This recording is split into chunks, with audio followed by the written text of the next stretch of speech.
Ya Allah, ternyata ada manusia yang berani meludahi Rasulullah Shallallahu Alaihi Wasallam. Padahal sebelumnya dia sudah beriman kepada Rasulullah Shallallahu Alaihi Wasallam. Tapi gara-gara temannya dia kembali kafir. Bagaimana hukuman yang terjadi padanya? Bagaimana sikap Rasulullah Sallallahu Alaihi Wasallam? Ikutilah dalam kisah dengan judul Nasib si peludah Rasulullah Sallallahu Alaihi Wasallam.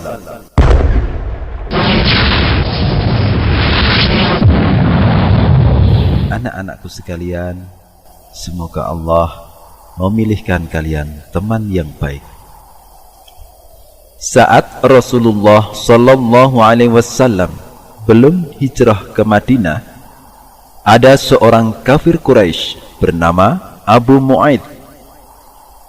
Dia adalah seorang yang lembut dan tidak mengganggu Rasulullah Sallallahu Alaihi Wasallam ketika duduk-duduk bersama beliau di Mekah.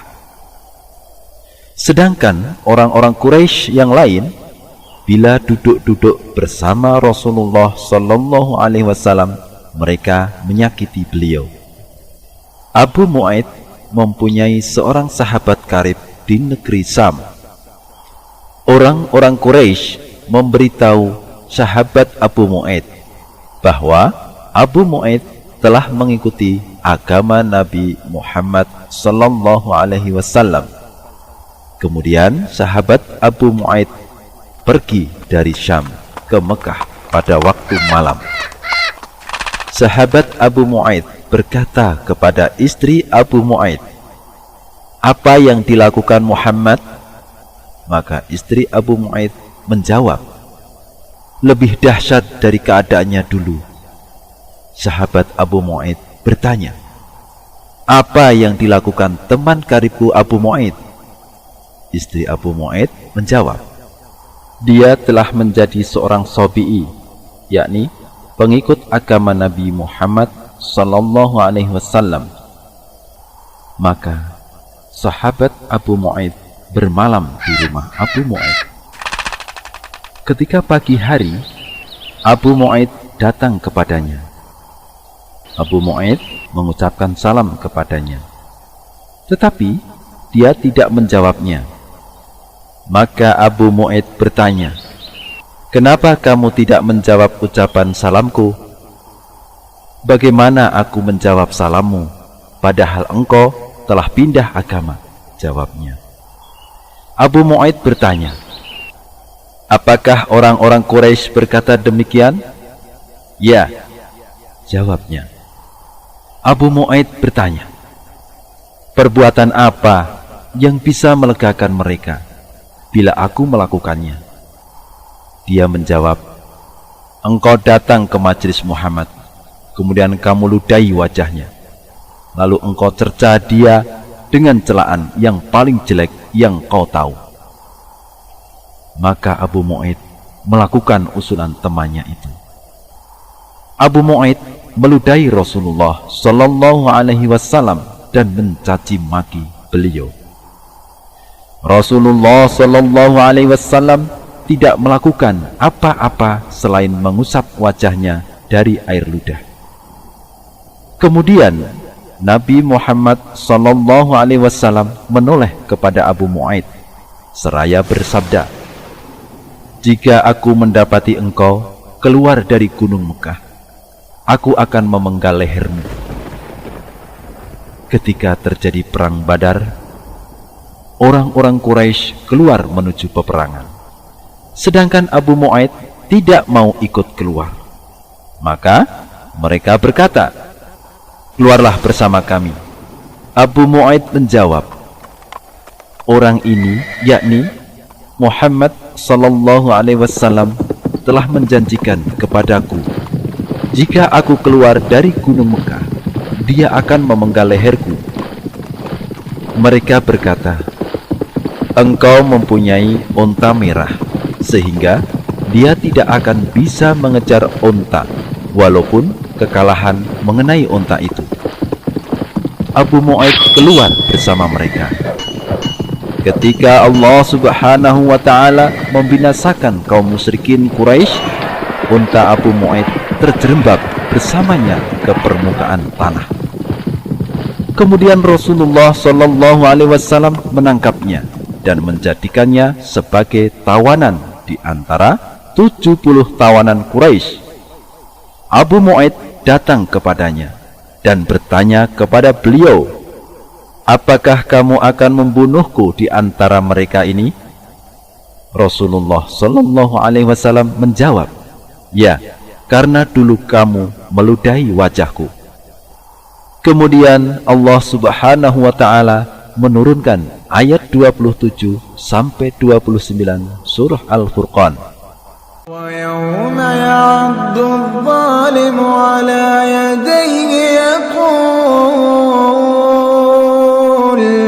يقول يا ليتني اتخذت مع الرسول سبيلا يا ويلتى ليتني لم أتخذ فلانا خليلا لقد أضلني عن الذكر بعد إذ جاءني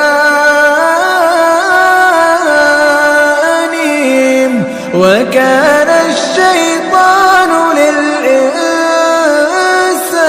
خذولا ويوم يعض الظالم على يديه يقول يا ليتني اتخذت مع الرسول سبيلا يا ويلتى ليتني لم أتخذ فلانا خليلا لقد أضلني عن الذكر بعد إذ جاءني وكان الشيطان للإنسان خذولا. Dan ingatlah hari ketika itu orang yang zalim menggigit dua tangannya, seraya berkata, "Aduhai, kiranya dulu aku mengambil jalan bersama-sama Rasul. Kecelakaan besarlah bagiku, kiranya aku dulu tidak menjadikan si fulan itu teman akrabku. Sesungguhnya dia telah menyesatkan aku dari Al-Quran ketika Al-Quran itu telah datang kepadaku, dan setan itu tidak mau menolong manusia."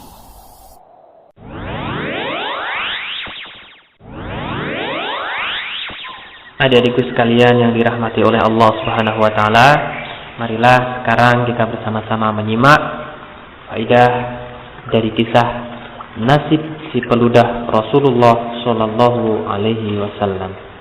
Bagaimanakah nasib si peludah Rasulullah Sallallahu Alaihi Wasallam? Adik-adik tadi sudah mendengarkan kisahnya. Maka sekarang kita akan ikuti bersama-sama, kita akan simak bersama-sama pelajaran-pelajaran apa yang ada di balik kisahnya peludah Rasulullah Sallallahu Alaihi Wasallam. Faedah yang pertama dari sekalian, kita tidak boleh menghina, mencela dan merendahkan Nabi Sallallahu Alaihi Wasallam, karena Allah Subhanahu Wa Taala melarang kita untuk menghina, mencela dan merendahkan Nabi Sallallahu Alaihi Wasallam. Dan orang yang merendahkan, menghinakan dan mencela Nabi Muhammad Sallallahu Alaihi Wasallam, maka ia telah melakukan perbuatan dosa besar dan akan diancam dimasukkan ke dalam neraka Allah Subhanahu wa Ta'ala.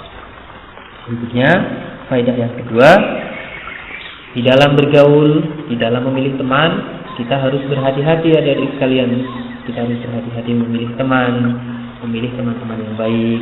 Itulah salah satu adab-adab di dalam bergaul dan memilih teman. Kemudian adik-adik sekalian, sekarang faedah yang ketiga dari kisah si peludah Rasulullah. Faedah yang ketiga yang bisa kita ambil, kita dianjurkan untuk tidak membalas keburukan dengan keburukan yang serupa. Jadi kalau adik-adik sekalian diperlakukan buruk oleh temannya, maka kita tidak dianjurkan untuk juga membalas keburukan yang serupa.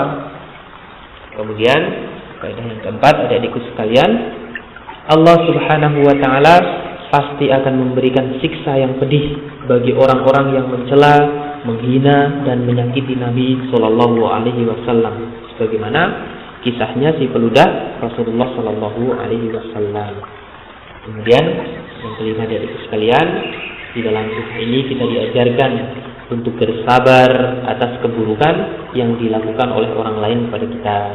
Kita bersabar atas keburukan yang menimpa kita. Mungkin orang lain melakukan kejahatan kepada kita, maka kita harus bersabar atas kejahatan tersebut. Itulah tadi adikku sekalian, faedah-faedah yang bisa kita petik, yang bisa kita ambil dari kisahnya si peludah Rasulullah Shallallahu Alaihi Wasallam yang tidak pantas untuk kita contoh dan untuk kita tiru.